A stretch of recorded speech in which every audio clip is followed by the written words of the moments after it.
but I'm really happy to have for the third time Allan Schore here with us. It's a pleasure to be back.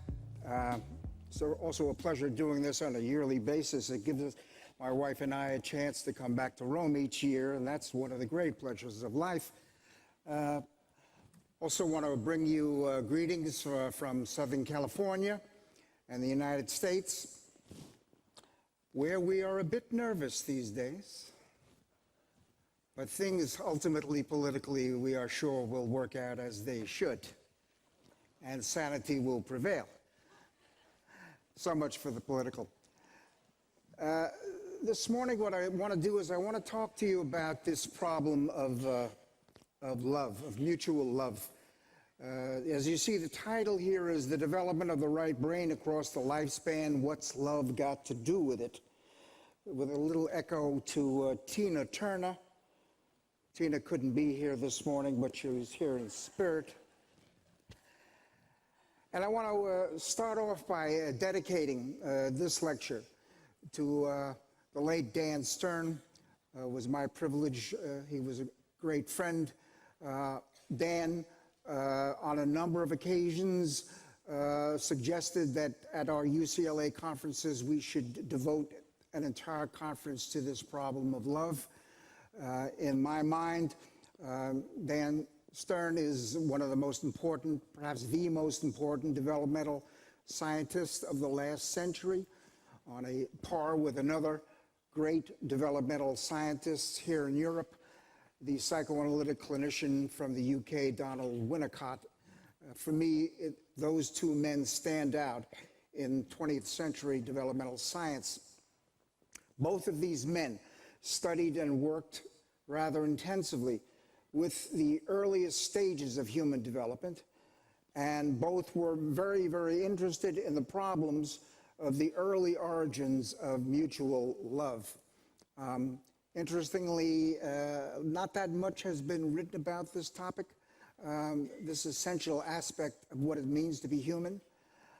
The shorter Oxford English Dictionary defines love as that state of feeling with regard to a person which manifests itself in concern for the person's welfare, pleasure in his or her presence.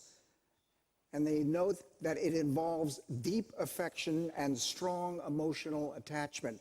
And throughout this talk, I want to come back to this idea that of all of the emotions, love is literally the strongest that human beings can experience.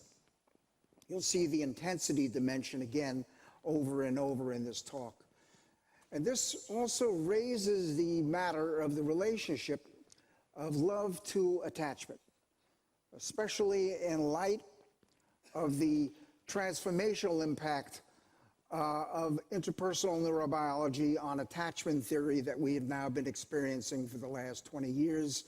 What I've suggested is modern attachment theory, neurobiologically involved modern attachment theory. Going back to the Oxford English Dictionary, love is defined as either a noun, a feeling of tenderness, passion, and warmth, but also as a verb, to feel love for another person. Actions including expressions of physical affection, tenderness, and acts of kindness. So here you're seeing the shift here between a one-person psychology and a two-person psychology, between an intrapersonal emotion and an interpersonal communication between two people that are part of a loving dyad.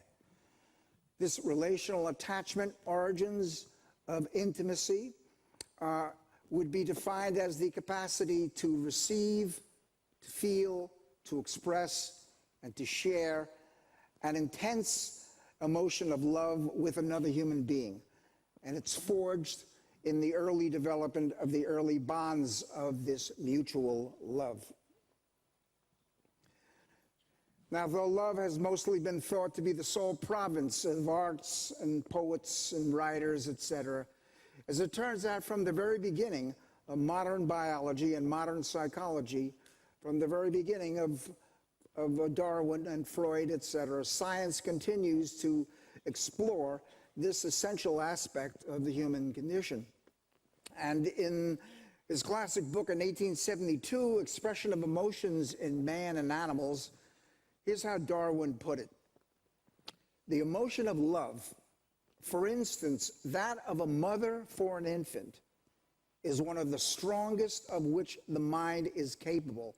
Notice this, again, the strength and the intensity of this strongest of all emotional bonds. No doubt, as affection is a pleasurable sensation, it generally causes a gentle smile and some brightening of the eyes. A strong desire to touch the beloved is commonly felt. And again, note